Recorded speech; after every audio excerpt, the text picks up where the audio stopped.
ओम नमो भगवते वासुदेवाय। श्रीमद्भागवत महापुराण की कथा। कृष्णं नारायणं वन्दे, कृष्णं वन्दे व्रजप्रियम्, कृष्णं द्वैपायनं वन्दे, कृष्णं वन्दे पृथासुतम्। अथ पंचम स्कंध दशमोऽध्यायः। जड भरत और राजा रहुगण की भेंट। बोलो वृंदावन बिहारी लाल की जय। श्री सुखदेव जी कहते हैं, राजन, एक बार सिंधु सौवीर देश का स्वामी राजा रहुगण पालकी पर चढ़कर जा रहा था। जब वह इच्छुमती नदी के किनारे पहुंचा, तब उसकी पालकी उठाने वाले कहारों के जमादार को एक कहार की आवश्यकता पड़ी। कहार की खोज करते समय दैववश उसे ये ब्राह्मण देवता मिल गए। इन्हें देखकर उसने सोचा, यह मनुष्य हृष्ट पुष्ट जवान और गठीले अंगों वाला है, इसलिए यह तो बैल या गधे के समान अच्छी तरह बोझा ढो सकता है। यह सोचकर उसने बेगार में पकड़े हुए अन्य कहारों के साथ इन्हें भी बलात् पकड़कर पालकी में जोड़ दिया। महात्मा भरत जी यद्यपि किसी प्रकार इस कार्य के योग्य नहीं थे, तो भी वे बिना कुछ बोले चुपचाप पालकी को उठा ले चले। वे द्विजवर कोई जीव पैरों तले दब न जाए, इस डर से आगे की एक वाण पृथ्वी देख कर चलते थे। इसलिए दूसरे कहारों के साथ उनकी चाल का मेल नहीं खाता था। अतः जब पालकी टेढ़ी सीधी होने लगी, तब यह देख कर राजा रहुगण ने पालकी उठाने वालों से कहा, अरे कहारो, अच्छी तरह चलो। पालकी को इस प्रकार ऊंची नीची करके क्यों चलते हो? तब अपने स्वामी का यह आक्षेप युक्त वचन सुनकर कहारों को डर लगा कि राजा कहीं उन्हें दंड न दे, इसलिए उन्होंने राजा से इस प्रकार निवेदन किया, महाराज, ये हमारा प्रमाद नहीं है। हम आपकी नियम मर्यादा के अनुसार ठीक ठीक ही पालकी ले चल रहे हैं। यह एक नया कहार अभी अभी पालकी में लगाया गया है, तो भी यह जल्दी जल्दी नहीं चलता।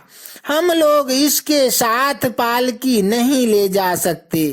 कहारों के ये दीन वचन सुनकर राजा रहुगण ने सोचा, संसर्ग से उत्पन्न होने वाला दोष एक व्यक्ति में होने पर भी उससे संबंध रखने वाले सभी पुरुषों में आ सकता है।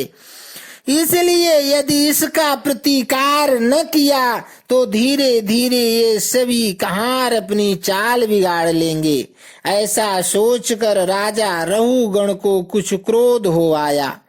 यद्यपि उसने महापुरुषों का सेवन किया था, तथापि क्षत्रिय स्वभाववश बलात् उसकी बुद्धि रजो गुण से व्याप्त हो गई और वह उन द्विज श्रेष्ठ से, जिनका ब्रह्म तेज भस्म से ढके हुए अग्नि के समान प्रकट नहीं था, इस प्रकार व्यंग से भरे वचन कहने लगा, अरे भैया, बड़े दुख की बात है।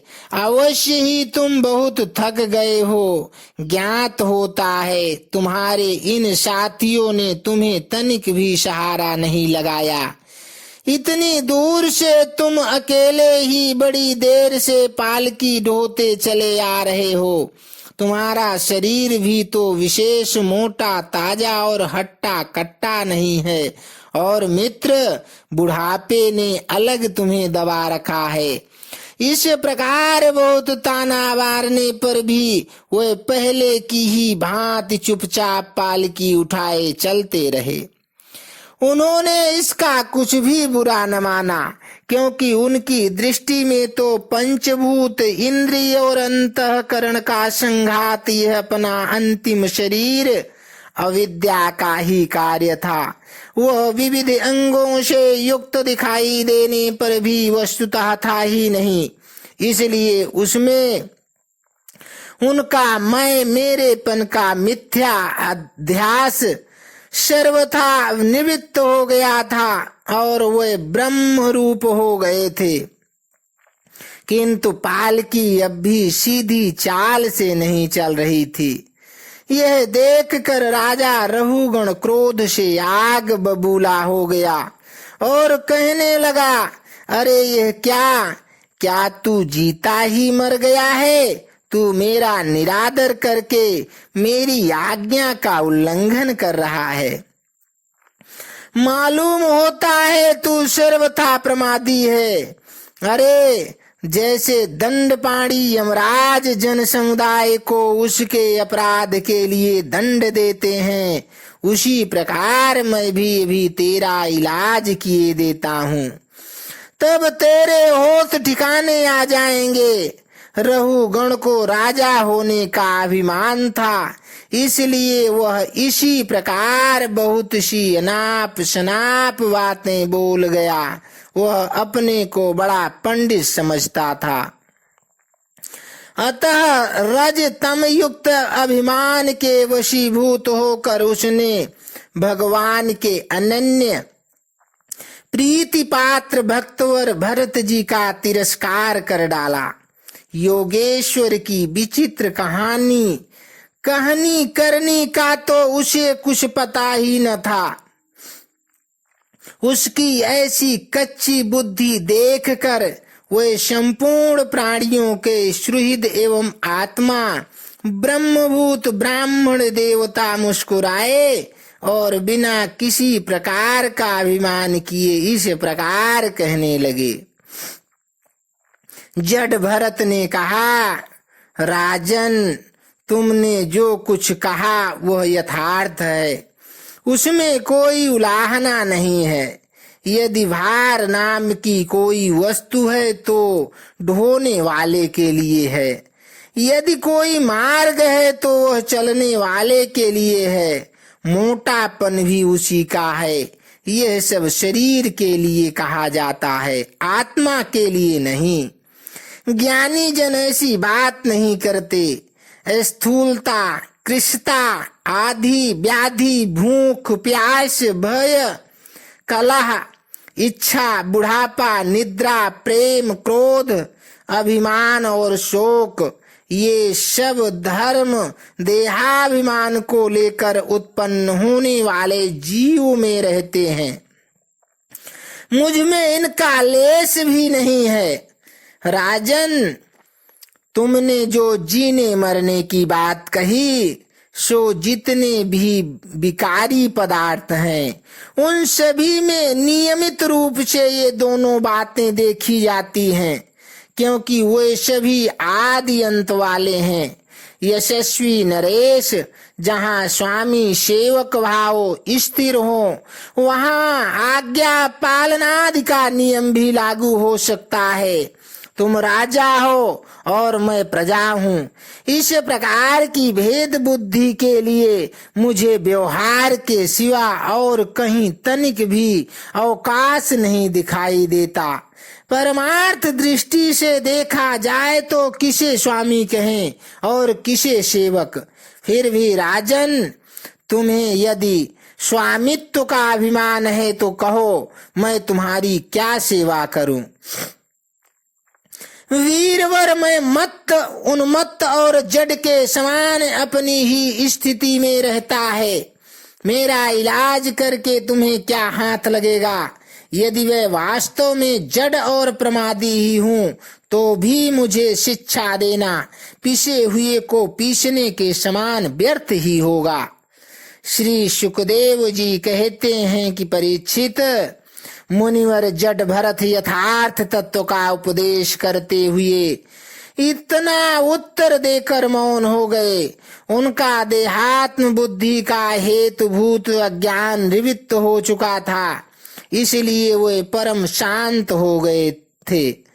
अतः इतना कहकर भोग द्वारा प्रारब्ध क्षय करने के लिए वे फिर पहले के समान उस पालकी को कंधे पर लेकर चलने लगे।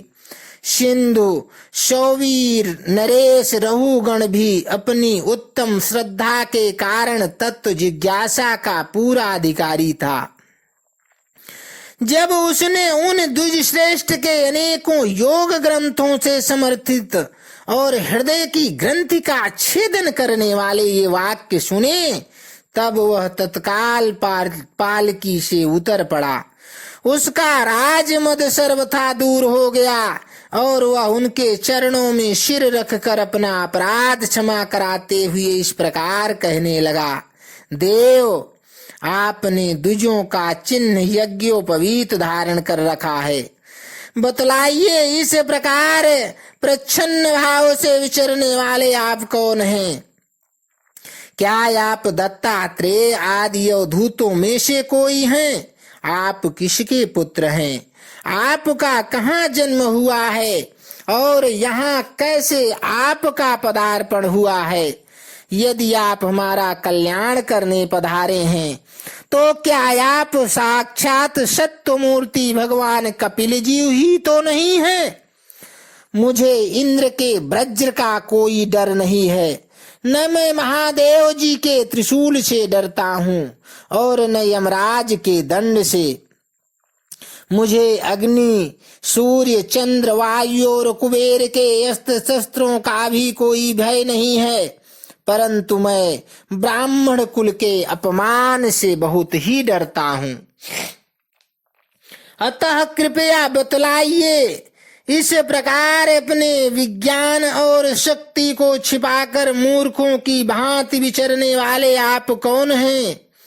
विषयों से तो आप सर्वथा अनासक्त जान पड़ते हैं। मुझे आपकी कोई थाह नहीं मिल रही है।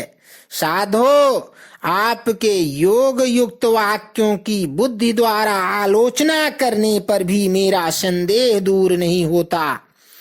मैं आत्मज्ञानी मुनियों के परम गुरु और साक्षात श्री हरि की ज्ञान शक्ति के अवतार योगेश्वर भगवान कपिल से यह पूछने के लिए जा रहा था कि इस लोक में एकमात्र शरण लेने योग्य कौन है? क्या आप वे कपिल मुनि ही हैं जो लोकों की दशा देखने के लिए इस प्रकार अपना रूप छिपा कर विचर रहे हैं?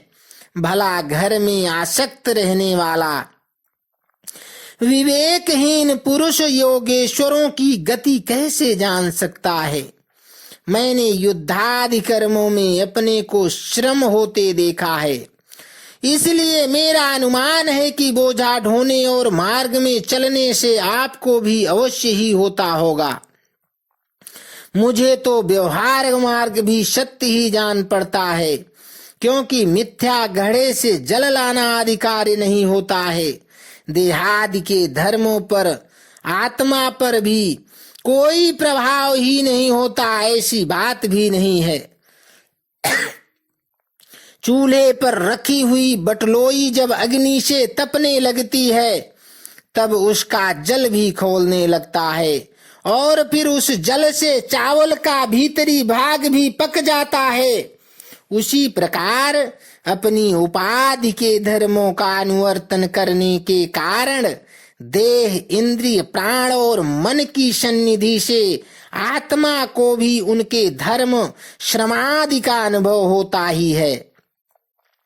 आपने जो दंडादि की व्यर्थता बताई, सो राजा तो प्रजा का शासन और पालन करने के लिए नियुक्त किया हुआ उसका दास ही है। उसका उन्मत्तादि को दंड देना पीसे हुए को पीसने के समान व्यर्थ नहीं हो सकता, क्योंकि अपने धर्म का आचरण करना भगवान की सेवा ही है।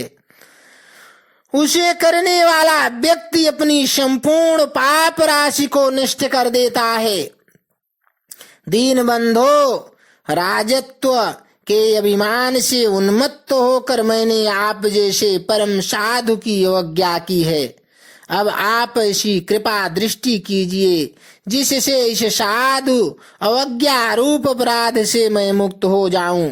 आप देहाभिमान शून्य और विश्वबंधु श्री हरि के अनन्य भक्त हैं, इसलिए सब में समान दृष्टि होने से इस मानापमान के कारण आप में कोई विकार नहीं हो सकता। तथापि एक महापुरुष का अपमान करने के कारण मेरे जैसा पुरुष साक्षात त्रिशूल पाणी महादेव जी के समान प्रभावशाली होने पर भी अपने अपराध से अवश्य थोड़े ही काल में नष्ट हो जाएगा। इति श्रीमद्भागवते महापुराणे पारमहंस्यां संहितायां पंचम स्कंदे 10मोऽध्यायः संपूर्णः। बोलो वृंदावन बिहारी लाल की जय। बोलो विष्णु भगवान की जय।